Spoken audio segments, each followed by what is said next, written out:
On a quiet night in 1970, at 3:05 a.m., researcher Robert Monroe entered a deep meditative state and successfully separated his consciousness from his physical form lying asleep in his Virginia home.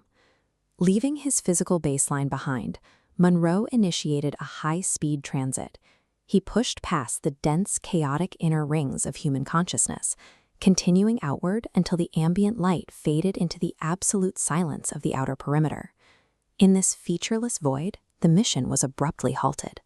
An unseen, powerful, and distinctly non-human energy field violently intercepted Monroe's astral form, locking him firmly in place in the dark.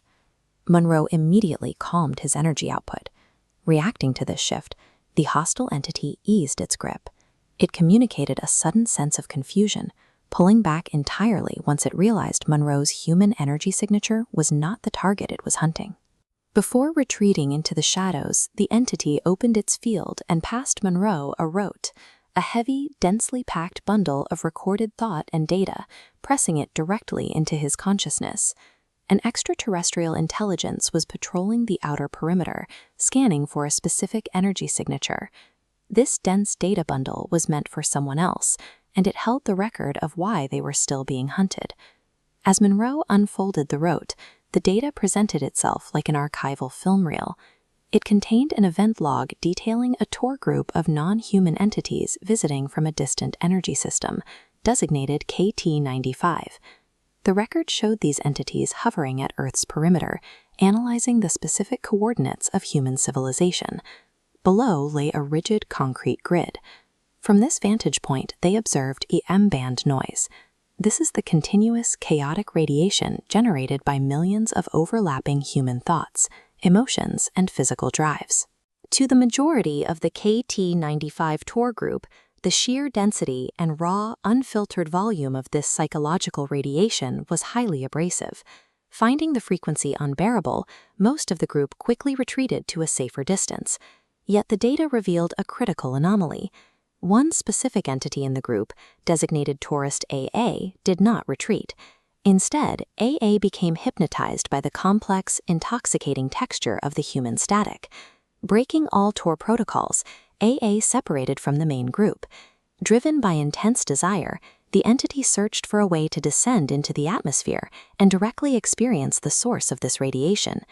The human experience is frequently documented as chaotic and painful. However, to an outside observer like AA, this very intensity acts as a highly potent cosmic lure, capable of ensnaring an unprepared consciousness. The playback continued, following AA's companion, designated BB. Realizing his friend had vanished, BB tracked AA's energy signature down to a hazy boundary layer known as the Intermediate Area Entry Station. At this station, an entry director was outlining the strict systemic requirements for entering the Earth plane. If AA wanted to experience human life, he had to submit to the physical laws of the system. This diagram shows the mandatory agreement AA signed. Passing the portal required a total blanking of prior memories, erasing his cosmic identity. This memory wipe ensures absolute belief in physical consequences. For the simulation to operate, participants must enter with total, uncompromised immersion. Stripped of his origins, AA was born into a dense, impoverished urban grid. The Rote documented his exact parameters, a 45-year physical lifespan navigating the harsh realities of a New York tenement. AA rematerialized at the entry station with his orientation rewritten by the intensity of the experience. He was no longer a visitor, he was now addicted to the human illusion.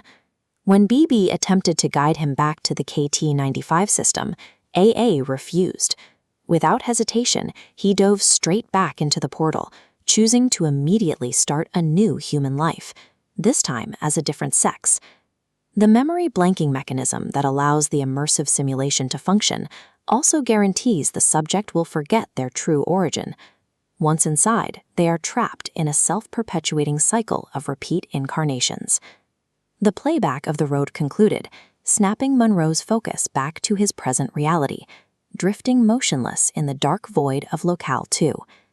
The entity that had intercepted Monroe in the void was BB, the companion still searching the perimeter of Earth for a friend who had disappeared decades earlier. BB had mistaken Monroe's astral human energy signature for AA's. The encounter was not an attack, but a rescue attempt, one made futile by the permanent loss of AA into the human system. Before Monroe could process this further, a sudden, forceful physical recall signal triggered. He was violently yanked backward, ripped away from Beebe and the outer perimeter in a fraction of a second. Monroe awoke abruptly to the mundane sounds of his Virginia home. Grounded back in his physical body, he immediately reached for his equipment, dictating the exact details of the encounter into his tape recorder. The Earth system functions as a meticulously engineered cosmic learning environment, a closed-loop simulation so intoxicating that even advanced non-human entities risk becoming permanently caught in its cycles.